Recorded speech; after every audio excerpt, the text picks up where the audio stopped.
إن الحمد لله نحمده ونستعينه ونستغفره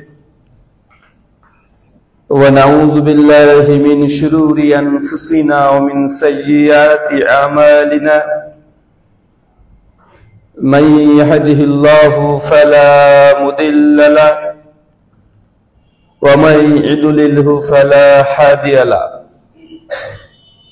وأشهد أن لا إله إلا الله وحده لا شريك له وأشهد أن محمدا عبده ورسوله أما بعد فإن خير الحديث كتاب الله وخير الهدي هدي محمد صلى الله عليه وسلم وشر الأمور محدثاتها وكل محدثة بدعة وكل بدعة ضلالة وكل ضلالة في النار. أعوذ بالله السميع العليم من الشيطان الرجيم من همزه ونفخه ونفسه. يا أيها الناس اتقوا ربكم الذي خلقكم من نفس واحدة وخلق منها زوجها وبث منهما رجالا كثيرا ونساء واتقوا الله الذي تساءلون به والأرحام إن الله كان عليكم رقيبا. يا أيها الذين آمنوا اتقوا الله حق تقاته ولا تموتن إلا وأنتم مسلمون. يا أيها الذين آمنوا اتقوا الله وقولوا قولا سديدا يصلح لكم أعمالكم يغفر لكم ذنوبكم ومن يطع الله ورسوله فقد فاز فوزا عظيما. قال الله تعالى وإذا قيل لهم تعالوا ما أنزل الله وإلى الرسول قالوا حسبنا ما وجدنا عليه آباءنا أولو كان آباؤهم ولا يعلمون شيئا ولا يهتدون. يا أيها الذين آمنوا اتقوا الله إن كثيرا من الأحبار والرهبان لا يأكلون أموال الناس بالباطل ولا يصدون عن سبيل الله. সম্মানিত আজকের এই জুমার মুসল্লিবিন্দু প্রত্যেক সপ্তাহের ন্যায় আজকেও মসজিদ মুসাব ইবনে উমাইর রাদিয়াল্লাহু আনহু কর্তৃক বা উল্লেখিত মসজিদে দীর্ঘদিন যাবত ধরে আপনাদের এখানে জুমার মসজিদে খুতবা হয়ে আসছে এবং জুমা কায়েম হয়ে আসছে। মহান শেখ আল্লাহ সুবহানাহু ওয়া তাআলার কাছে দোয়া, এই প্রার্থনা, আল্লাহ সুবহানাহু ওয়া তাআলা কিয়ামত পর্যন্ত এই মসজিদকে তুমি আবাদ করার মতো তোমার পছন্দনীয় ঘরের মধ্যে বা তালিকায় তুমি অন্তর্ভুক্ত করে নাও, সকলে পড়ি আমিন। সম্মানিত সুধী, আজ জুমার দিন বিশেষ মুসলিমদের জন্য গুরুত্বপূর্ণ একটি দিন। আল্লাহ সুবহানাহু ওয়া তাআলা 365 দিন, সপ্তাহ 7 দিন, প্রত্যেকটা দিনের তিনি স্রষ্টা। এমনকি আল্লাহ সুবহানাহু ওয়া তাআলা তিনি সময়, এই সময়েরও স্রষ্টা। আল্লাহ সময়কে সৃষ্টি করেছেন। সময় এটা কি, এটা নিয়ে পৃথিবীতে অনেক গবেষণা হয়েছে। যেমন কিছুক্ষণ আগেই আমি মসজিদে প্রবেশ করলাম, সামনে দিয়ে হেঁটে চলে আসলাম, সময়কে লক্ষ্য করে দেখেছেন। কিন্তু এই জায়গায় টাইম চলে গেল, পাস্ট হয়ে গেল। এই সময়টাকে আর আমরা ফ্রি আনা সম্ভব নয়। একটু আগে যে খুতবাটা পাঠ করেছি, এই তো কয়েক সেকেন্ড, কয়েক মিনিট হয়ে গেল। এই সময়টাকে ব্যাকে যাওয়া, পেছনে ফিরে যাওয়া, এটা আমাদের দ্বারা সম্ভব নয়। কেন? সময় এটাও আল্লাহ সুবহানাহু ওয়া তাআলার সৃষ্টি, ক্রিয়েশনের মধ্যে একটা সৃষ্টি। সময় একটা সময় ছিল না।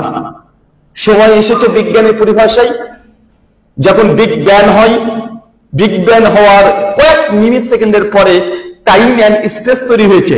মানে আমাদের যত সৃষ্টি জগতের যে স্পেস গুলো দেখছেন, এগুলো একটা সময় ছিল না এবং সময়টাও ছিল না। অনেকে দেখবেন প্রশ্ন করে যে আল্লাহ সুবহানাহু ওয়া তাআলা যখন আরশ ছিল না তখন আল্লাহ কোথায় ছিল? আরে সচরাচর প্রশ্ন করে। কিন্তু মনে রাখবেন, আল্লাহ সুবহানাহু ওয়া তাআলার সঙ্গে আল্লাহ টাইম সময়ের অন্তর্ভুক্ত না, তিনি সময়ের বাইরে। কেন?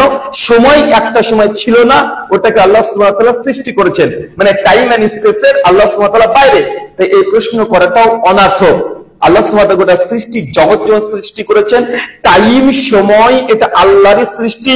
তাই আল্লাহ টাইম বা সময়ের অধীনে নয়, আল্লাহ এর কি বাইরে। কেন? এটা টাইম বা সময় এটা সৃষ্টি। আল্লাহ সুবহানাহু ওয়া তাআলা আমাদের বোঝার তৌফিক দান করে, সকলে পড়ি আমিন। সম্মানিত সুধী, এই সময়ের আল্লাহ সুবহানাহু ওয়া তাআলা স্রষ্টা। আর যত সময় দেখছেন, আল্লাহ সুবহানাহু ওয়া তাআলা কিছু কিছু দিনকে, কিছু কিছু সময়কে নির্ধারণ করে দিয়েছেন মুমিনদের জন্য, যারা এই সময় ইবাদত করবে, বান্দেগি করবে। এটা আল্লাহ সুবহানাহু ওয়া তাআলার চাওয়া, আল্লাহ আমাদেরকে আদেশ করেছেন। তাহলে জুমার দিন একটি বিশেষ গুরুত্বপূর্ণ দিন।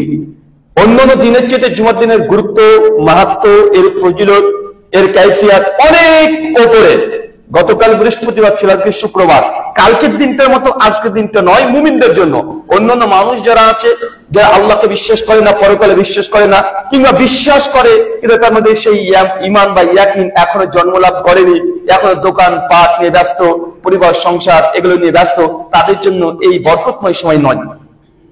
আল্লাহ বলছেন, জুমার দিন হচ্ছে এমন একটি দিন যেই দিন আল্লাহ সুবহানাহু ওয়া তাআলা প্রথম নবী আদম আলাইহিস সালামকে সৃষ্টি করেছিলেন। জুমার দিন হচ্ছে এমন একটি দিন যে দিনে নবী আদম আলাইহিস সালাম তিনি ভুল তথা তার দ্বারা ত্রুটি হয়ে গিয়েছিল। জুমার দিন ওই দিন যেদিন নবী আদম আল্লাহর কাছে ক্ষমা চেয়েছিলেন। জুমার দিন সেই দিন যেদিন আল্লাহ সুবহানাহু ওয়া তাআলা নবী আদমকে ক্ষমা করেছেন, এই দুনিয়াতে প্রেরণ করে দিয়েছেন। মিশকাত হাদিস নাম্বার 1360 থেকে 1388 পর্যন্ত পর পর জুমার দিনের গুরুত্ব, জুমার দিনের মাহাত্ম্য এগুলোকে নিয়ে আলোচনা করা হয়েছে। জুমার দিন আসমানবাসী তারা ফেরেশতা মণ্ডলী যত আছে সে ভীত সন্ত্রস্ত থাকে। কেন? এই দিনে আল্লাহ সুবহানাহু ওয়া তাআলা কিয়ামত সংঘটিত করবে, তাই ভীত সন্ত্রস্ত থাকে। জুমার দিন হচ্ছে সেই দিন যেদিন কোন মুমিন বান্দা যদি মৃত্যুবরণ করে, আল্লাহ সুবহানাহু ওয়া তাআলা তার কবরের আযাব সেই দিনের জন্য আল্লাহ সুবহানাহু ওয়া তাআলা তার বরকতেই তার কবরের আযাবকে আল্লাহ মাফ করে দেন। জুমার দিন হচ্ছে সেই দিন, সে বুখারী 930 নম্বর হাদিস, আল্লাহ সুবহানাহু ওয়া তাআলা আসমান থেকে স্পেশাল কিছু ফেরেশতাকে গোটা বিশ্বের যত জুমা মসজিদ আছে আল্লাহ প্রেরণ করে দেন। চলে যান, সবার আগে তারা চলে আসেন। আজকে এসেছে, আজকে ফেরেশতা এসেছে। প্রত্যেক মানুষের আমল নামা নিয়ে রীতিমতো দায়িত্ব করে আমাদের পূর্বে তারা চলে এসেছে এবং সে অপেক্ষায় ছিল। কেন? আল্লাহর পক্ষ থেকে আদৃষ্ট হয়েছে যে ব্যক্তি জুমার দিন ইখলাস বিশুদ্ধ নিয়াত নিয়ে সালাতের উদ্দেশ্যে নেকির উদ্দেশ্যে যে ব্যক্তি প্রথম আজকে মসজিদে উপস্থিত হয়েছে, আল্লাহ সুবহানাহু ওয়া তাআলা জানিয়ে দিয়েছেন ওই ব্যক্তির আমলনামাতে একটা লাল উট কুরবানি করলে যে নেকি হয় সে নেকি তার আমলনামায় দিয়ে দাও। তার মানে বোঝা যাচ্ছে সপ্তাহে লক্ষাধিক টাকা উপার্জনের মাধ্যম হচ্ছে জুমার দিন। দোকানে কত টাকা ইনকাম করবেন আজকে একদিনে? 200-250 টাকা, 500 টাকা, 1000 টাকা। কিন্তু আল্লাহ সুবহানাহু ওয়া তাআলা জানিয়ে দিয়েছেন জুমার দিন ফেরেশতারা অপেক্ষা করেন আমাদের জন্য, এবং ফেরেশতারা অপেক্ষা করেন কে আসছে প্রথম সালাতের উদ্দেশ্যে। যে সালাতের উদ্দেশ্যে সে 2 রাকাত সালাত আদায় করে বসে গেল, জিকির আজকার তাসবিহ তাহলিল ইস্তিগফার করতে শুরু করে দিল, শুধু নিয়াত এটা যে না আমি আজকে ইবাদতের জন্য দিনটাকে খাস করে নিয়েছি, ফেরেশতা তার জন্য উট লিখে দেয়। আচ্ছা বলেন তো একটা উটের দাম কত লক্ষ টাকা হতে পারে? কমপক্ষে 1 থেকে 2, 2.5, 3 লক্ষ টাকা। আর আল্লাহ যে উট দেবে সেটা আমাদের মতো নয়, কারণ আমরা তো কৃপণ মানুষ। আমাদেরকে যদি কুরবানি বা আকিকা দেওয়ার কথা বলে আগে খুঁজে বেড়ায় কোনটা ন্যাংরা, কোনটা কানা, কোনটা গায়ে গোস্ত কম আছে, এগুলো। কিন্তু আল্লাহ সুবহানাহু ওয়া তাআলা মুমিনদেরকে যা দেয় সবচেয়ে সেরা জিনিসগুলো দেয়। আল্লাহ দেওয়ার মধ্যে কোনো ভেজাল নেই। দেখেন না মৌমাছি কিভাবে মধু দেয়, কত বিশুদ্ধ। আল্লাহ ফ্যাক্টরি তৈরি করে দিয়েছে মৌমাছির মধ্যে, ওখানে কোনো খারাপ, কোনো 2 নম্বর, 3 নম্বর, 4 নম্বর কোনো মধু দেবে না। ও চাই খা, ভেতর থেকে আল্লাহ ফিল্টার করার ব্যবস্থা করে দিয়েছে, কোম্পানি তৈরি করে দিয়েছে। মৌমাছির মধ্যে মধু আশ্চর্য, এটা বিশুদ্ধ। দেখেন ঘাস খাচ্ছে সবুজ, গরুতে দুধ দিচ্ছে সাদা, বিশুদ্ধ। মানুষের কাছে আসলে ভেজাল হয়ে যায়। ও 2 কেজির মধ্যে 1 কেজি পানি মিশিয়ে দেয়, মধু 3 কেজির মধ্যে আর 2 কেজি গুড় মিশিয়ে দেয়। আছে না নাই কথা বলেন? মানুষ হচ্ছে ভেজাল সব সময়, মানুষকে ভেজাল দেয়, আল্লাহকে ভেজাল দেওয়ার চেষ্টা বা ট্রাই করে। কিন্তু আল্লাহ সুবহানাহু ওয়া তাআলা মুমিনদেরকে বা মানুষ থেকে যা দেয় এর মধ্যে কোনো ভেজাল নেই। মানে ইখলাস যেমন নিষ্ঠা যেমন থাকার জরুরত আছে, আল্লাহ প্রত্যেক জিনিস সৃষ্টির মধ্যে এত সুন্দর ভাবে বিশুদ্ধ ভাবে দিয়েছে যার মধ্যে কোনো ভেজাল পাবেন না। আমরা ভেজাল। আল্লাহ সুবহানাহু উট দিতে চেয়েছেন, তার মানে বুঝতে পারছেন সৌদির সেই সময়টা লাল উট। মানে এখনকার এই যে সব বিভিন্ন গাড়ি আসছে না, মার্সিডিজ ব্রেঞ্জ, এই কোয়ালিটির দাম, হাই কোয়ালিটি, কিন্তু মুসলমান আমাদের এই হৃদয়ে কোনো লালসা জাগে না। কেন? আমরা বস্তুবাদী পৃথিবী নিয়ে পড়ে আছি। কেন? মসজিদে আসলে তো উট দেখা যাবে না। ওই একদিনও তো দেখলাম না যে মসজিদের আশেপাশে উট বেঁধে রেখে দিচ্ছে ফেরেশতারা, দেখলে তবেই না আসবো। মানে আমরা ডাইরেক্ট পেতে চাই, সরাসরি নিতে চাই, যেহেতু দেখা যায় না আমরা নিতেও কেউ আসি না, আগ্রহ আমাদের নেই। আলমী তারপরে বলছেন, তারপরে সেকেন্ড যে ব্যক্তি যে 2 নম্বর চেষ্টা করেছিল পারে নাই, 2 নম্বর ও যদি প্রবেশ করে ওর আমলনামায় ফেরেশতাকে বলা হয় একটা গরু কুরবানি করে যে নাকি তার আমলনামায় সে নেকিটা লিখে দাও। দেখেন কত সুন্দর অফার। শুধু ইবাদত নিয়াত খাস আল্লাহকে সন্তুষ্ট করার জন্য ইখলাস থাকতে হবে। এই 2টো জিনিস যদি থাকে সপ্তাহে লক্ষাধিক টাকা পরকালের অ্যাকাউন্টে জমা করার মতো ক্যাপাবিলিটি বা পাওয়ার অথবা আল্লাহ অফার আমাদেরকে দিয়েছেন। দেখেন আপনি দান করছেন, সাদকা করছেন, কুরবানি করছেন, আল্লাহ কবুল করতেও পারে না করতেও পারে। কিন্তু নিয়াত যদি বিশুদ্ধ হয়ে চলে আসে, টাকা পয়সা খরচ নেই। কিয়ামতের মাঠে যখন দেখবেন মিজানের পাল্লাতে 3খানা বড় বড় উট, 2টো বড় বড় গরু আর গোটা 10 ছাগল আপনার আমলনামে আছে, আপনি নিজে কনফিউজ, তো আমি জিন্দেগিতে তো উট দিই নেই, আর আমি কখনো গোটা কুরবানি করিনি, তা আমার এই আমলনামে এত বড় বড় উট আসলো কি হবে? সেদিন আপনাকে জানিয়ে দেওয়া হবে যে এই আমলে ভর করতে আপনার আমলনামাতে উটগুলো আল্লাহ সুবহানাহু সাজিয়ে দিয়েছেন। ফেরেশতারা তারা লিখতেও নেকি ভুলে না। আপনি নেকি করতে থাকেন, আপনাকে নেকি গণনা করতে হবে না, আপনি পাপ গণনা করেন। প্রত্যেকদিন ঘুমের সময়তে চিন্তা করে দেখবেন বিছানাতে মাথা দিয়ে আজকে কি কি অন্যায় করেছেন, পাপগুলোকে গুনেন, নেকিগুলো গুনতে হবে না। ফেরেশতারা আছে, একটা নেকি লিখতে ভুল করবে না, গোনাও লিখতে ভুল করে না। তবে আপনার জন্য কল্যাণকর নেকি গোনা নয়, কি গোনা? গোনাগুলো আজকে কি অন্যায় করলাম, আব্বার সঙ্গে কি এমন কোন আচরণ করেছে যাতে আব্বা কষ্ট পেয়েছে, প্রতিবেশী, আমার সঙ্গে যারা কর্মকর্তা আছে, যারা আমার কাজ করে দেয়, বাবার স্ত্রীর সঙ্গে, মেয়ের সঙ্গে, প্রতিবেশীর সঙ্গে, ইমামের সঙ্গে, হুজুরের সঙ্গে, এইগুলো আপনার দায়িত্ব। নেকি ফেরেশতা মণ্ডলীরা তারা লিখতেই আছে। আল্লাহ সুবহানাহু ওয়া তাআলা আমাদের যাবতীয় যত গুনাহ, ছোট বড় যত গুনাহ আছে আমাদের তুমি ক্ষমা করে দাও, সকলে পড়ি আমিন। সম্মানিত সুধী, জুমার দিনে সংক্ষিপ্ত এই আমলগুলো বললাম, কারণ প্রতিদিন আমরা কম পক্ষে বাঙালি যারা আছি আমরা একটু আমল করতে পছন্দ করি, চাই সেটা ভুল করি তবু আমরা করতে পছন্দ করি। ওয়েস্টার্ন কান্ট্রি গুলোতে চলে যাবেন, ওদের আমলে কোনো ধার ধারে না। আর যে কয়েকজন মানুষ আমল করে তাদের আমল দেখলেও অনেকটা হাসি পেয়ে যাবে। কেন? মানে তাদের মধ্যে এই বাঙালি মুসলিম আমরা যেমনটা আছি, বাংলাদেশ, ভারত, পাকিস্তান, উপমহাদেশ কেন্দ্রিক আমাদের মধ্যে ধার্মিকতা যতটা আছে পশ্চিমা কান্ট্রি গুলোতে এতটা ধার্মিকতা নেই। তারা ধার্মিক মানে ধর্ম বলতে তারা অন্য কিছু বুঝে, কিন্তু অন্তত পক্ষে আমরা এই উপমহাদেশের মানুষগুলো ধর্ম বুঝি আর না বুঝি আমরা সকলে ধার্মিক। কোরআন হাদিসে কি আছে জানার দরকার নেই, কিন্তু আমরা ধার্মিক। বা এরকম আছে না? নাই, আছি। অনেক সময় দেখবেন যে আমল করতে গিয়ে আমরা জানি না, তারপর আমল করে চলে যাচ্ছি। ওই যে লাইলাতুল কদরের রাত্রিতে কে যেন শিখিয়ে দিয়েছে যে এই রাত্রিতে অনেক নামাজ পড়তে হয়। মুসল্লিরা মসজিদে এসে 2 রাকাত করে ঝড়ের গতিতে ফজরের মধ্যে 100 রাকাত নামাজ পড়তে হবে, 150 রাকাত নামাজ পড়তে হবে। এর চেয়ে কেউ যদি এক পায়ে দাঁড়িয়ে নামাজ পড়ে আরো বেশি নাকি। এমন সমাজে প্রচলিত ছিল না এক সময়তে, অনেকটা কমে গেছে এখন। কিন্তু মানুষ মনে করতো যত হৃদয়কে শরীরকে কষ্ট দিয়ে ইবাদত করবে আল্লাহ তত বেশি খুশি হবে। এগুলো হচ্ছে না জেনে ধার্মিক।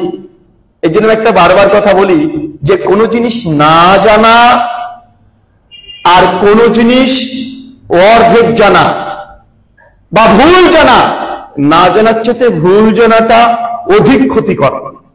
যে ব্যক্তি জানে না সেটা জানেই না, যে ব্যক্তি জানে কিন্তু ভুল জানে তাকে সংশোধন করা খুব কঠিন, খুবই কঠিন। যে মানুষগুলো জানছে যে না এটা ইবাদত, এইভাবে করলে আল্লাহ খুশি হয়, অথচ এটা ইবাদত নয়, এই ভুল জানা ব্যক্তিকে শেখানো খুব কঠিন। দেখবেন যে শিক্ষক আছেন মাদ্রাসার, যদি কোনো মানুষ যদি আগে থেকে সূরা ফাতিহা ছোটবেলাতে শিখেছিল, আর এমন ভাবে শিখেছিল এক আশ্চর্য, ধরেন ফাতিহা, সূরাতুল ফাতিহা শিখেছে, এমন ফাতিহা যে আশ্চর্য ফাতিহা আছে না, আলহামদুলিল্লাহি রাব্বিল আলামিন, এই অনেকে পড়ে নেই হবে। আগেকার মানুষরা পড়তো না। এখন এই চাচার বয়স হয়েছে 60, এখন যদি দুনিয়ার সবচাইতে বড় কারি শেখ সুদাইসকে নিয়ে এসে বলা হয় আমার এই চাচার কিরাতটা একটু শুদ্ধ করে দেন তো, শেখ সুদাইসের মৃত্যু ঘটে যাবে, চাচার কিরাত শুদ্ধ হবে না। কেন বলেন তো? কারণ ও ভুল শিখে নিয়েছে। যত চেষ্টা করুক সে অরিজিনাল কিরাতকে আর নিয়ে আসতে পারবে না। মানে আগেকার কিরাতকে আগে ডিলিট করতে হবে, জিহ্বাগুলো থেকে বাতিল করতে হবে, ব্রেন থেকে বাতিল করতে হবে, নতুন করে আবার তাই কিরাত শেখাতে হবে। কেউ যখনই বলতে যাবে আবার পূর্বের জিনিস সবগুলো মানুষের চলে আসে। কেন? সে ভুল শিখে নিয়েছে। তাই ভুল জানার চাইতে না জানা অনেক ভালো। দেখবেন সবসময় ভুল জানার চাইতে না জানা অনেক ভালো। কয়েকটা উদাহরণ দিয়ে দেখেন। মানুষ গুরুত্ব দেয় কি জানেন? সাধারণ মুসল্লি দেখবেন বাঙালি মুসলিম আমরা টুপিকে অনেক বেশি গুরুত্ব দিই, পাগড়িকে অনেক বেশি গুরুত্ব দিই। নামাজ পড়ছেন, হঠাৎ যদি টুপি যদি পড়ে যায়, পিছনকার মুসল্লি ওই নামাজরত অবস্থায় মাথাতে টুপিটা দিয়ে দেয়, অনেক গুরুত্ব আমরা দিই। সাধারণ আমরা বাঙালি মুসলিমদের দিই টুপিকে। জুমার পূর্বে এই যে 2 রাকাত বা 4 রাকাত যেগুলো নামাজ পড়ছে, বা জোহরের পূর্বে 2 রাকাত 4 রাকাত, এই নামাজের গুরুত্ব আছে। এই নামাজ সুন্নাত, আমরা এটাকে অনেক বেশি গুরুত্ব দিই না, এটাকে মিস করা যাবে না। অথচ জামাতে সালাত আদায় করা এটা তার চাইতে অধিক বড় সুন্নাত। আমরা জামাতকে সহজে মিস করে দিই, কিন্তু জুমার পূর্বে বা জোহরের পূর্বে 4 রাকাত সুন্নাত এটাকে আমরা অতটা গুরুত্ব দিই না। ভাই জামাতের গুরুত্ব ওটার চাইতে বেশি না কম? বেশি। জামাতের গুরুত্ব বেশি হয় সালাতের চাইতে। জামাতকে মিস করা এটা আমার কাছে তেমন কিছু মনে হয় না। যতটা না মনে হয় যে আজকে জোহরের পূর্বে 4 রাকাত পড়তে পারলাম না, জোহরের পরে 2 রাকাত পড়লাম না। কেউ যদি জোহরের নামাজের পরে 2 রাকাত বা 4 রাকাত না পারে, মানুষ তার দিকে তাকিয়ে থাকে, এর নামাজ পড়লো না। কিন্তু জামাত যে তার চেয়ে অনেক গুরুত্বপূর্ণ বিষয়, এটা আমরা বুঝি না। কেন? ওই যে বললাম, একটা হচ্ছে না জানা, একটা হচ্ছে ভুল জানা। কোনটার গুরুত্ব কোনটা এটা আমরা বুঝি না, তাই আমরা অনেক কিছু না জেনে অনেক কিছু করে ফেলি। আজকে যে বিষয়ে গুরুত্বপূর্ণ আলোচনা হবে, আলোচ্য বিষয় দোয়া নিয়ে বাড়াবাড়ি। কি বললাম বলেন তো? দোয়া নিয়ে বাড়াবাড়ি। দোয়াতে অনেকগুলো বাড়াবাড়ি আছে।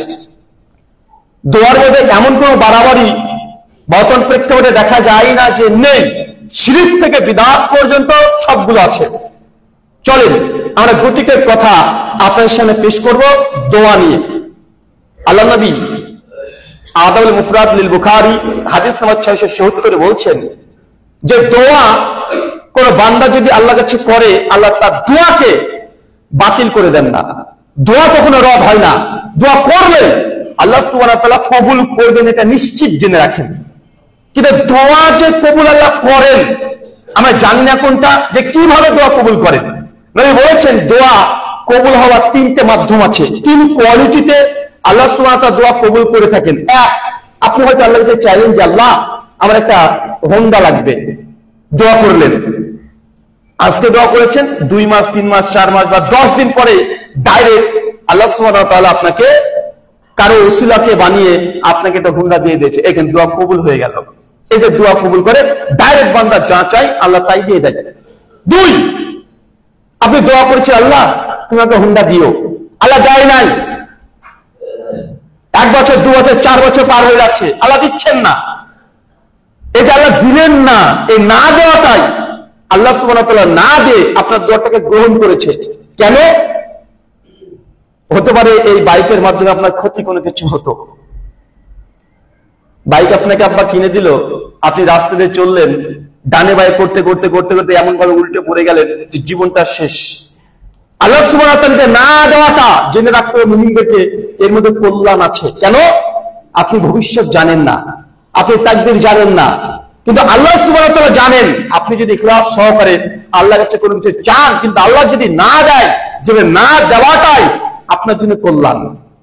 দোয়া গ্রহণের তৃতীয় আল্লাহ সুবহানাহু ওয়া তাআলা যেভাবে করেন, যে ডাইরেক্ট যে জিনিস চেয়েছেন আল্লাহ দুনিয়াতেও দেয় নাই, কোন বালা মুসিবত আপনার মধ্যে থেকে সরিয়ে দেয় নাই, বরং এই দোয়াটা কিয়ামতের মাঠে আপনার আমলনামাতে রেখে দিল। যদি আপনি সবর করেন, দুনিয়াতে দোয়া করেছেন পাননি, কিন্তু আল্লাহর সঙ্গে আল্লাহর কাছে কত চাইলাম আল্লাহ দেয় না, দোয়া করা বাদ দিয়ে দিলাম, এরকম যদি অধৈর্য হয়ে যান তাহলে আল্লাহ সুবহানাহু ওয়া তাআলা প্রতিদান দেবেন না। ধৈর্য যদি ধারণ করে এই দোয়া, এই জিনিসটিকে কিয়ামতের মাঠে আল্লাহ সুবহানাহু ওয়া তাআলা আমল রূপে কিয়ামতের মাঠে আপনাকে তার প্রতিদান যথারীতি দিয়ে দিবে। মানে দোয়া করার 3টে আল্লাহ পদ্ধতি দিয়ে দিয়েছেন, যে দোয়া করবে বান্দাকে দেবে, কিন্তু দেওয়ার মধ্যে কিছু ভিন্নতা আছে। কিন্তু আমরা জানি না, আজকে আমরা দোয়া করলাম, কালকে দোয়া করলাম, যেকে দোয়া করতে করতে আল্লাহ যখন দেয় না তখন আল্লাহ মনে হয় নাই। অনেক মানুষ নাস্তিক হয়ে যাচ্ছে। অনেক নাস্তিক আছে যে আল্লাহর কাছে চেয়েছে, বিশেষ করে বাঙালি নাস্তিক, আমি কয়েকজনের নামও জানি, তাকে সাক্ষাৎকারও দেখেছি। ওই যে আপনি নাস্তিক কেন হলেন? বলছে অমুক মেয়ের সঙ্গে আমার সম্পর্ক ছিল, কিন্তু আল্লাহর কাছে প্রতিদিন চাইতাম, তাহাজ্জুদের নামাজ পড়ে আল্লাহকে চেয়েছি, 5 ওয়াক্ত না 6 ওয়াক্ত নামাজ পড়েছি, কত মাজারে মানত মেনেছি যে আল্লাহ এই মেয়েটিকে ছেড়ে বাঁচবো না, কিন্তু আমি দীর্ঘ 2 বছর ধরে দোয়া করে তাহাজ্জুদ করে দাঁড়ি রেখে তারপরে যখন দেখছি যে মেয়েটা আমার বাড়ির সামনে দিয়ে চলে যাচ্ছে অন্য কাউকে বিয়ে নিয়ে, তখন বুঝতে পারলাম আল্লাহ নাই, আমি নাস্তিক হয়ে গেলাম। বাঙালি নাস্তিক বেশিরভাগ এই ধরনের নাস্তিক।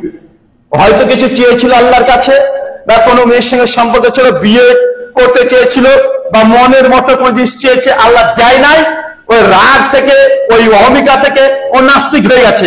অধিকাংশ নাস্তিককে এই ধরনের নাস্তিক দেখা যায়, তারা পড়াশোনা করে কেউ নাস্তিক হয় না, বরং এই দোয়া আর তাকদীর এই দুটো জিনিসকে না বুঝার কারণে অধিকাংশ আমাদের মুসলিম সমাজ থেকে, মুসলিম পরিবার থেকে ছেলেমেয়েরা তারা নাস্তিক বা ইসলাম বিদ্বেষী অথবা মুরতাদ হয়ে যাচ্ছে। আল্লাহ সুবহানাহু ওয়া তাআলা তুমি তাদেরকে আবার ইসলামে ফিরে আসার তৌফিক দান করো, সকলে পড়ি আমিন। আল্লাহ সুবহানাহু ওয়া তাআলা বলছে উদউনি আস্তাজিব লাকুম, তোমরা ডাকো, তুমি ডাকলে আমি তোমারটাকে সাড়া দেব। আল্লাহ ডাকতে বলছেন। আমরা আল্লাহকে ডাকি, কিন্তু কিভাবে ডাকি? আমরা তো ডাকছি আল্লাহকে প্রতিদিন, কিন্তু ডাকার মধ্যেও আল্লাহ সুবহানাহু ওয়া তাআলা তিনি আমাদের শিখিয়ে দিয়েছেন কিভাবে ডাকতে হবে। যে কোনো ভাবে ডাকলে আল্লাহ সাড়া দেবেন এমনটি নয়।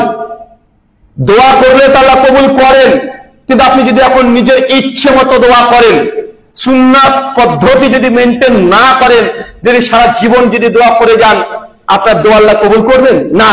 দোয়া তখনই আল্লাহ সুবহানাহু ওয়া তাআলা 3টে পদ্ধতিতে কবুল করে থাকেন, যখন দোয়াটাকে সুন্নাত মোতাবেক, কোরআন সুন্নাহ মোতাবেক যখন আপনি দোয়া, জিকির, আজকার, তাসবিহ, তাহলিল এগুলো করবেন, তখন ওই যে আমি আগে বলেছি, আবারও বারবার কথাটা ঘুরে ঘুরে এখানে আসবে যে আমরা জানি না, না জানার চাইতে ভুল যেন একটা ভয়ঙ্কর। অনেক মানুষ দোয়া করছে, জিকির করছে, কষ্ট করে জিকির করছে।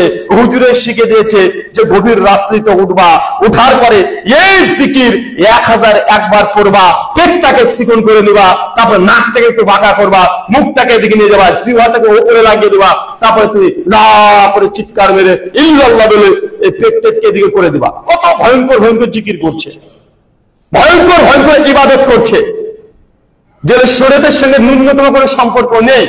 আমি আগে বলেছি, মানুষ আমরা বাঙালিরা আমরা ধার্মিক, তবে ধর্মটা না জেনে করতে বেশি ভালোবাসি, আমরা আবেগ দিয়ে ধর্ম করি। সুন্নাত ইবাদত যখন বলা হয় যে এগুলো সুন্নাত ইবাদত, এগুলো সুন্নাত ইবাদত মনে মতো হয় না। যে ইবাদত করব দুনিয়াকে ভুলে যাব, ইবাদত করব একদম চোখ বন্ধ করে করব। অনেক মানুষের মধ্যে একটা প্রশ্ন বারবার যে হুজুর যখন নামাজ পড়ি চোখ বন্ধ করে নামাজ পড়তে চাই, চোখ বন্ধ করে নামাজ পড়লে বেশি একাগ্রতা আসে, আসে কি আসে না? আসে না? আসে। কিন্তু আল্লাহর নবী তিনি জানিয়েছেন চোখ বন্ধ করে সালাত আদায় করা যাবে না। কেন? এটা মুশরিক, ইহুদি, খ্রিস্টান, তাদের ইবাদতের ধরন। চোখ বন্ধ করে রেখে আপনি নামাজ পড়ছেন প্রথম থেকে শেষ পর্যন্ত, যতই আপনার এই কনসেন্ট্রেট আসুক তারপরেও চোখ বন্ধ করে সালাত আদায় করা যায় না। কেন? এরা ইহুদি খ্রিস্টান, তারা এইভাবে তারা উপাসনা করে থাকে।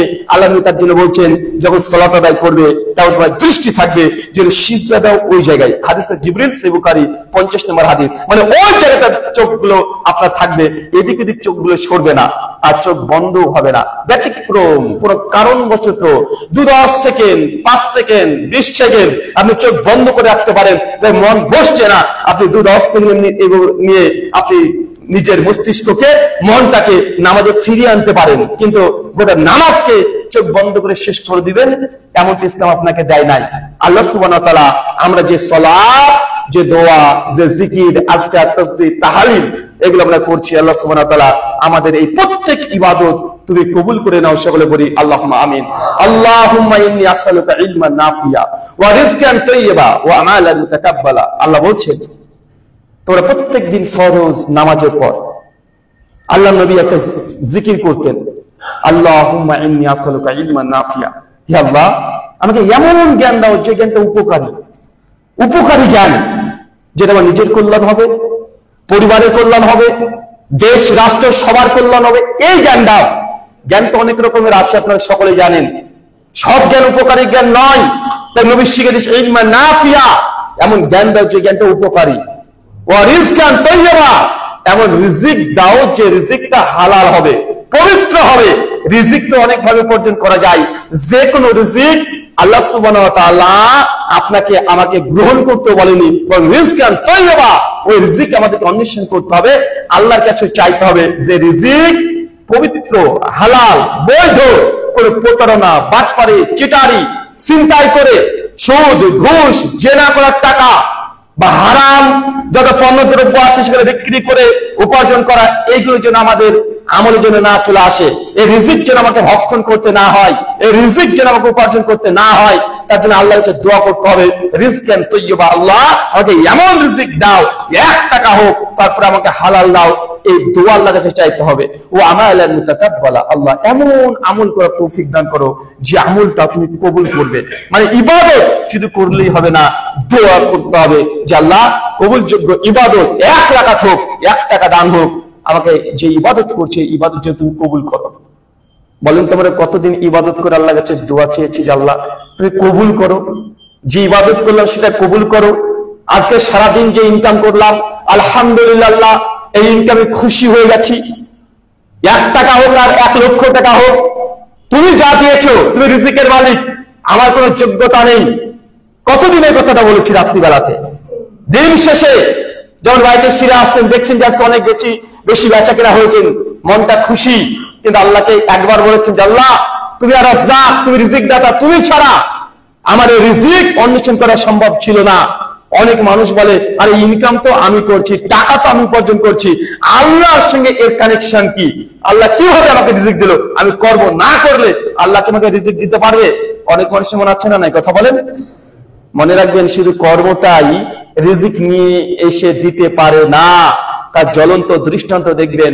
বিএসসি ক্যাডার অনেকগুলো ছাত্র আছে না, দেখবেন একটা ইউনিভার্সিটিতে 20 জন মানুষ স্টুডেন্ট তারা পড়াশোনা করছে ডাক্তার হওয়ার জন্য। 20 জন ডাক্তার হওয়ার জন্য পড়াশোনা করছে।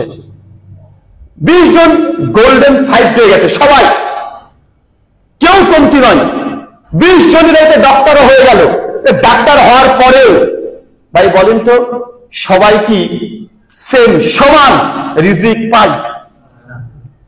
তার পরিশ্রম তো কেউ কম বেশি করেনি, বরং দেখা গেছে অনেক ক্ষেত্রে এমন যে ছেলেটা পড়াশোনা খুব বেশি করতো না বা যে বেশি পরিশ্রম বা শ্রম দেয় নাই, সে এমন কিছু মধ্যে ঢুকে গেছে যে সে লক্ষ লক্ষ টাকা উপার্জন করছে। আর যে সারাদিন রাত পরিশ্রম করলো সে ভালো কোনো চাকরিও পায়নি, তার উপার্জনটা অনেক ক্ষেত্রে কম কম থাকে না, থাকে না, থাকে। তাই যদি কর্ম করলেই আপনি যে উপার্জন করতে পারবেন এটা কোনো বাস্তবতা নয়। রিজিক সম্পূর্ণ আল্লাহর পক্ষ থেকে আসে, সম্পূর্ণ আল্লাহর পক্ষ থেকে আসে। আপনি কত স্টুডেন্ট দেখবেন, লাখ লাখ স্টুডেন্ট রাস্তাতে ঘোরাঘুরি করছে, লাখ লাখ স্টুডেন্ট ঘোরাঘুরি করছে, কত পরিশ্রম করছে চাকরির জন্য, চাকরি পায় নাই, অবশ্যই ফুচকা বিক্রি করছে। অথচ অনেক ছেলেরা আছে যে পড়াশোনা হয়তো করে নাই, অত চেষ্টা করে নাই, এটা বাজেট ছিল, ওটা দিয়ে কিছু তৈরি করতে চেষ্টা করছে, হয়ে গেছে, সে লাখ লাখ টাকা ইনকাম করছে। আপনি বলছেন কর্ম করলে রিজিক চলে আসবে, এই বাস্তবতা বিরোধী। দুনিয়াতে এরকম দৃষ্টান্ত দেখা যায় না। হ্যাঁ, কিছু মানুষের ক্ষেত্রে ও চেষ্টা করেছে, আল্লাহ চেষ্টার বদৌলতে তাকে উত্তম রিজিক দিয়েছে, কিন্তু চেষ্টার নামে যে রিজিক আসবে এটা বাস্তবতা নয়। অনেক মানুষ চেষ্টা করেছে দীর্ঘদিন, তারপরে কিছু করতে পারেনি। তাই কর্ম করলে রিজিক চলে আসবে, এটা সম্পূর্ণ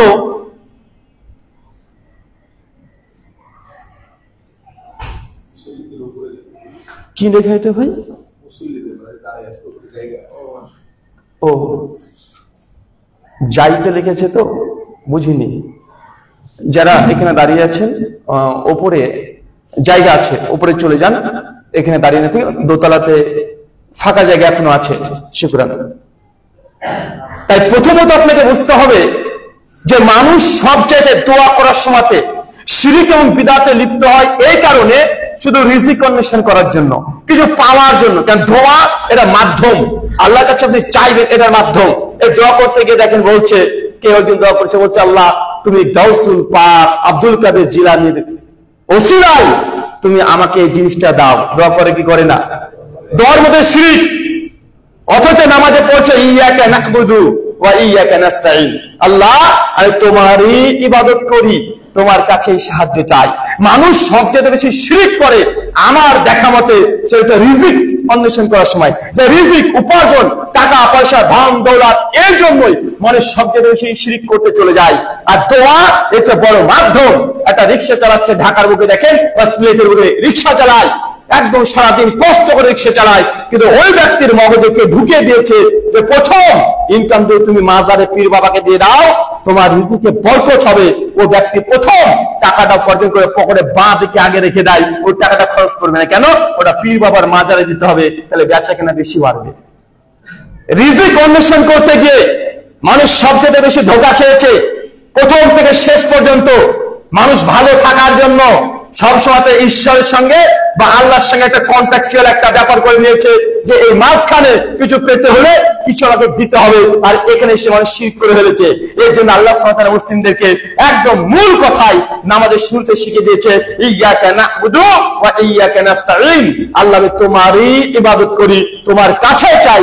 মাঝখানে কোনো পীর বাবা, কোনো দুর্গা, লক্ষ্মী, কালী, সরস্বতী, জিজাস কেউ আসবে না। খ্রিস্টানদের দোয়া করে কখনো দেখেছেন? খ্রিস্টান যখন প্রার্থনা করে একটু ইউটিউবে সার্চ করবেন, এখন তো গির্জাতে যাওয়ার দরকার নেই, এখন তো ইউটিউব এমন একটা জগৎ বা সোশ্যাল মিডিয়া এমন একটা জগৎ, যা চাইবেন তাই পাবেন।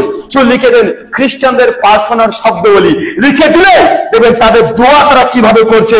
তারা এইভাবে হাত থেকে ধরে বলে, হে স্বর্গীয় পিতা তোমার রাজ্য আসুক, তোমার পুত্র যিশুর জয় হোক, আমি তার নামে তোমার কাছে অমুক জিনিস চাচ্ছি। মানে যিশুকে ওসিলা বানায়, কাকে ওসিলা বানায়? তারা বলে হে স্বর্গীয় পিতা তোমার রাজ্য আসুক, দুনিয়াতে আমরা বিপদে আছি, তোমার পুত্র যিশুর মাধ্যমে সমস্ত সমস্যা আমাদের সমাধান করো, এইভাবে দোয়া করে। মানে তারাও মাঝখানে একটা কি করেছে, শিরিক করেছে, ওসিলা ধরেছে। হিন্দুদের প্রার্থনা দেখবেন, একজন হিন্দুকে জিজ্ঞাসা করবেন যে আপনি লক্ষ্মী পূজা কেন করছেন বাড়িতে, দোকানে দেখবেন গণেশ ঠাকুরের ছবি থাকে, পাশে লক্ষ্মী প্রতিমা থাকে, ঘরের মধ্যে দেখবেন কৃষ্ণের ছবি থাকছে। ওদিকে জিজ্ঞাসা করবেন যারা গাড়ি ঘোড়া চালায় তারা দেখবেন বিশ্বকর্মার তারা পুজো করছে।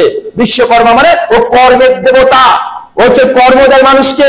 ওই অমুসলিম ও বিশ্বাস করে যে বিষ্ণু বা এই যে বিশ্বকর্মা এই দেবতা ইয়ে মূলত দিতে পারে না, মূলত দেয় তো ভগবান, ভবিষ্যৎ তিনি দেয়, কিন্তু ইনি হচ্ছেন বাংলাতে বলে দালাল, ইনি হচ্ছেন মাধ্যম। ইনি কি, ইনি হচ্ছেন মাধ্যম, মানে উনি একে দায়িত্ব দিয়ে দিয়েছেন। যেন আমাদের ইসলামিক থিওলজিতেও আছে, আল্লাহ আকাশের একজন ফেরেশতা নিযুক্ত করে দিয়েছেন, সিংহায় ফুৎকার দেওয়ার জন্য একজন ফেরেশতা আছে, মেঘের একজন ফেরেশতা আছে। এই যতগুলো ফেরেশতার যে দায়িত্ব, হিন্দু ইসলামের মধ্যে এই যে দেব দেবতা যেগুলো দেখছেন, যিনি কালী উনি ধ্বংস করবেন, যে লক্ষ্মী উনি টাকা পয়সাকে বৃদ্ধি করবেন। আমরা মুসলিমরা বলি রাত্রিবেলাতে খবরদার এই বাড়ির নোংরা বাইরে ফেলবে না, লক্ষ্মী চলে যাবে। তো লক্ষ্মী গেলেই তো ভালো মুসলমানের বাড়ি থেকে লক্ষ্মী চলে যাবে, কেন বলেন তো? লক্ষ্মী মানে বরকত। এই যতগুলো দেবতা আছে প্রত্যেকটা দেবতার এক একটা ডিপার্টমেন্ট আছে, আর যখন যার যে জিনিসটা প্রয়োজন সে দেবতার কাছে হিন্দু দাদারা চলে যায়, তার ওসিলাতে দোয়া করে যে লক্ষ্মী দেবী আমাকে তুমি আমার টাকার প্রয়োজন, টাকা দাও। এই ডাইরেক্ট টাকা দেয় লক্ষ্মীর কাছে চায় না, ডাইরেক্ট বলে লক্ষ্মী দেবী তুমি আমার প্রতি সন্তুষ্ট হও, তুমি যদি আমার সন্তুষ্ট যদি হও আমার এই কৃত কর্মের কারণে, তাহলে ঈশ্বর পরমাত্মা ভগবান যিনি আছেন তুমি তার কাছ থেকে আমাকে এই জিনিসটা দাও। তার দোয়ার মাধ্যমে লক্ষ্মীকে কি বানায়, ওসিলা বানায়, কালীকে ওসিলা বানায়। সরস্বতী পূজা স্কুলে হয় না, হয় যান হয়, সরস্বতী বিদ্যার দেবী, তারা মনে করে বিদ্যাকে দেয়, অন্য কোনো দেবতা দিতে পারবে না, বিদ্যার জন্য আলাদা ডিপার্টমেন্ট ভাগ করা আছে। ওই বিদ্যা যদি চাইতে হয় সরস্বতীর কাছে যেতে হবে। মানে প্রত্যেক জায়গাতে তারা ওসিলা বানিয়েছে, মাঝখানে একটা মাধ্যম বানিয়েছে মুসলমান। ঠিক দোয়া থেকে শিরিক করেছে। আরে কাফের মুশরিক যারা হয়েছে তারা আল্লাহর সঙ্গে আর বান্দার মধ্যে কন্টাক্ট করার জন্য মাঝখানে একটা দালালকে সেট করেছিল। এই দালাল হচ্ছে এইগুলো। মুসলমান বারবার নামাজে বলছে ইয়াকা না'বুদু ওয়া ইয়াকা নাস্তাঈন, আল্লাহ আমি তোমার ইবাদত করি, তোমার কাছেই সাহায্য চাই, মাঝখানে কোনো ভায়া মাধ্যম নেই। কিন্তু তারপরে মুসলমানরা এখন ভায়া মাধ্যম ধরেছে কি ধরে নাই, দোয়া করছে। হুজুরের বই লেখা আছে বেদে মারিফত, কিভাবে আপনি মুরাকাবা করবেন। বলছে তুমি কিবলার দিকে মুখ করবে গভীর রাত্রি বেলাতে, তারপর বলবে যে আল্লাহ আমার পীরের দিলের সঙ্গে আমার দিল লাগিয়ে দিলাম। মানে এটা হচ্ছে তাদের মুরাকাবা করার ভাষা, মানে পদ্ধতি, আজীব পদ্ধতি। মানে যে কোনো জায়গায় মাঝখানে একটা দালাল চলে আসছে। কিন্তু ইসলাম প্রথম শিখিয়েছে যে না, মাঝখানে কোনো দালাল আসবে না, বান্দার সঙ্গে আল্লাহ ডাইরেক্ট সম্পর্ক। মুসলিম 848 নম্বর হাদিস, আবু হুরায়রার কাছে একজন সাহাবী এসে বলছে, আবু হুরায়রা যখন ইমামের পেছনে থাকবো তখন কি সূরাতুল ফাতিহা পড়বো? একজন পারস্য থেকে একজন সাহাবী এসেছে, ফার্সি, এসে বলছে যখন ইমামের পেছনে থাকবো তখন সূরা ফাতিহা পড়বো। আবু হুরায়রা বলছেন ইকরা বিয়া ফি নাফসিক, হ্যাঁ সে সময় পড়ো, তবে শব্দ করে নয়, ফি নাফসিক, এমন ভাবে পড়ো যখন আওয়াজ হবে না, জিহ্বা নড়বে কিন্তু আওয়াজ হবে না। কেন? নবীকে আমি বলতে শুনেছি কোন বান্দা যখন সালাতের মধ্যে দাঁড়িয়ে বলে আলহামদুলিল্লাহি রাব্বিল আলামিন, আল্লাহ আসমান থেকে জবাব দিয়ে বলে হামিদানি আব্দি, আমার বান্দা আমার প্রশংসা করছে। বান্দার সঙ্গে আল্লাহ ডাইরেক্ট কানেকশন, মাঝখানে কোনো ভাই মাধ্যম নেই। ওয়াইজা ইবাদি আন্নি ফাইনা করি, আল্লাহ বলছে যখন আমার বান্দা আমাকে ডাকে ফাইনা করিব, আমি তার অতীব নিকটে, ডাকো আমি তোমার ডাকে সাড়া দেবো। মাঝখানে কারো প্রয়োজন হয় না, দোয়ার মধ্যে মাঝখানে কাউকে রাখা এটা কোনো মুমিনের কাজ নয়, এটা মুশরিকদের দোয়া করা, এটা হচ্ছে মাধ্যম। কিন্তু আমরা এটা চাইছি। জি হ্যাঁ, যদি জীবিত থাকে, সহিহ বুখারী 1010 নম্বর হাদিস, আব্দুল্লাহ ইবনে আব্বাস থেকে বর্ণনা পাওয়া যায়, নবী আলাইহিস সালাম তিনি যখন দোয়া করতেন বৃষ্টি প্রার্থনার সময়তে, আব্দুল্লাহ আব্বাস এই হাদিসগুলো যদি পড়া যায়, নেককার পরেজগার ব্যক্তি যে আছে তাকে বলতে পারেন আমার ছেলেটা অসুস্থ, ইমাম সাহেব আপনি আমার ছেলের জন্য দোয়া করেন। এই যে জীবিত আছে, এই যে ওসিলা বা এই যদি দোয়া করে আল্লাহ গ্রহণ করতে পারে। কিন্তু মাঝখানে মুশকিল কুশা এই শব্দগুলো আপনারা খুব বাংলাদেশের মানুষ পরিচিত নয়। যারা সুফি পীর তরিকায় বিশ্বাসী তাদের প্রত্যেকের আকীদা যে বড় পীর আব্দুল কাদের জিলানী তিনি মুশকিল কুশা, মানে দুনিয়ায় যত মুশকিল আছে সবগুলোকে তিনি পরিত্রাণ দেয়, অন্যকে দিতে পারে না। মুক্তারে কুল সমস্ত ক্ষমতার মালিক এই পীর সাহেব গুলো দিয়ে রেখেছে, কিন্তু তাদের আকীদা যতগুলো পীরের তরিকার বই আছে সবগুলোতে এই শব্দগুলো ট্রামগুলো পেয়ে যাবেন।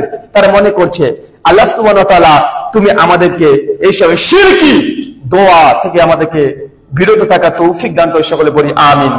দোয়ার মধ্যে আরেকটা বাড়াবাড়ি আছে, আর নবীর ভবিষ্যৎ বানিয়ে করে গেছে আগে থেকে।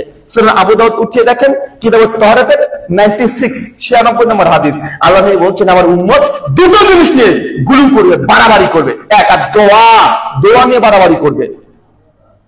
আমি যখন প্রথম আবু দাউদ হাদিসটা পড়লাম এই সর্বনাশ, আশ্চর্য। তাই তো আবু দাউদের 96 বলছে আমার উম্মত দুটো জিনিস নিয়ে গুলু করবে, বাড়াবাড়ি করবে।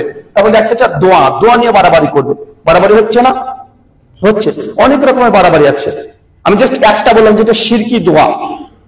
দুই দেখেন, আরো দেখেন, যখন দোয়া করছে বিশেষ করে ওয়াজ মাহফিলের ময়দানে, হুজুরকে আপনি এসে 200 টাকা দিয়েছেন যে আমার মার নামে দোয়া করে দেন, হুজুর দোয়া করছে অমুকের বেটা দিল এত টাকা দান, আল্লাহ তুমি তাকে জান্নাত দিতে করিও না ভুল, না কি কি যেন বলে, আছে না কথা বলেন।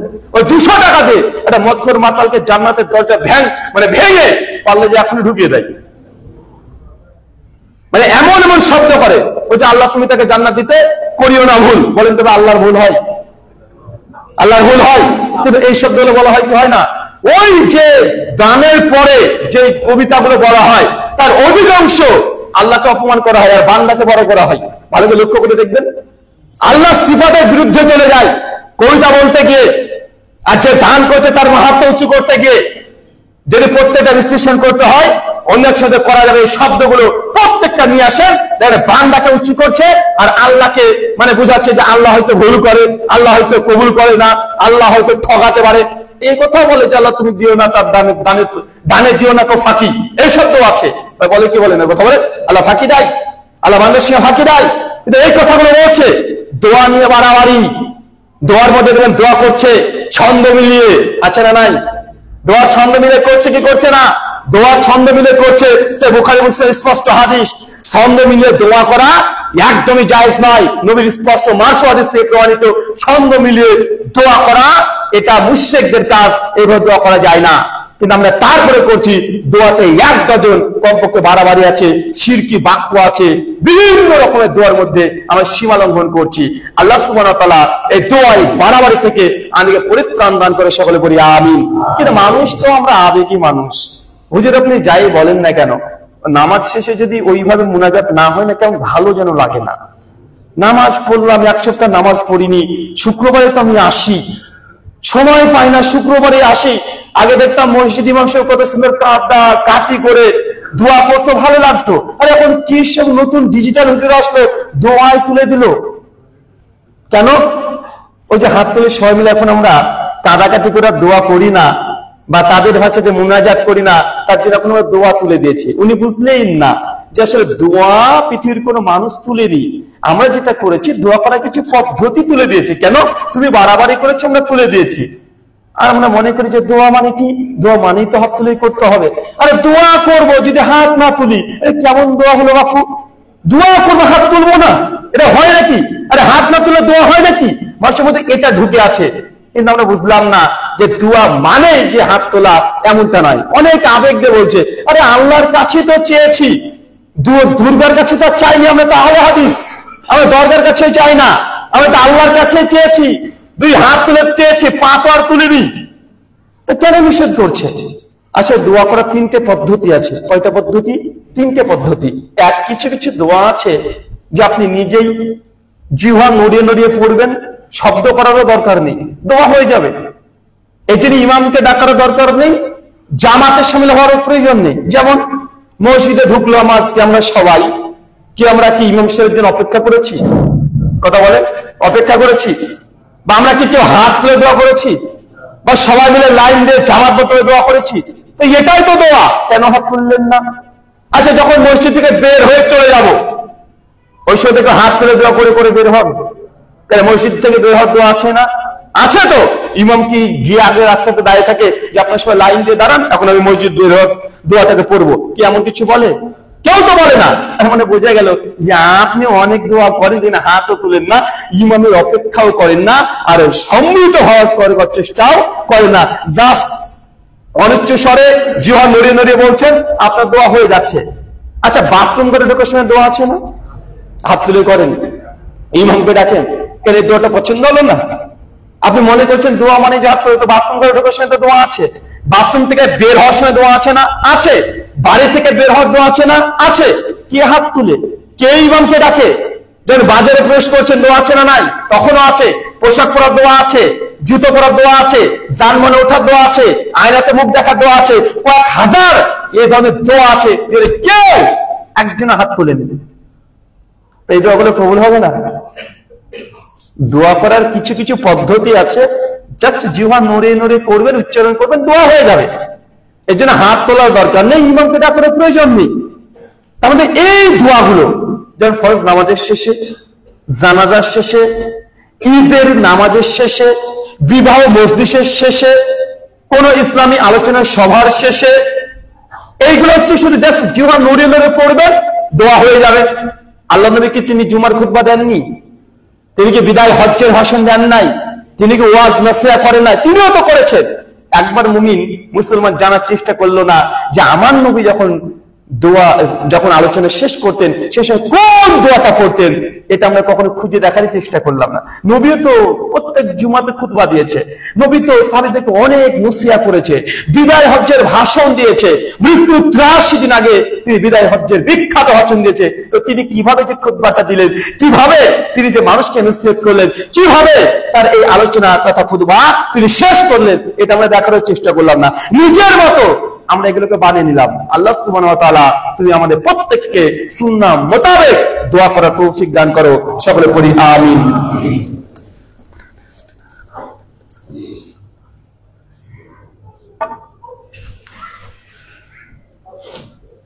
আলহামদুলিল্লাহি রাব্বিল আলামিন ওয়াস সালাতু ওয়াস সালামু আলা রাসূলিহিল আমিন ওয়া আলা আলিহি ওয়া সাহবিহি আজমাইন, আম্মা বাদ। সম্মানিত উপস্থিতি, আমরা আলোচনা করছিলাম দোয়া নিয়ে বাড়াবাড়ি। দোয়ার মধ্যে সবচেয়ে বাড়াবাড়ি আমরা যেটা করে থাকি আরেকটা, যে দোয়া আমাদের যে জন্য কবুল হয় না।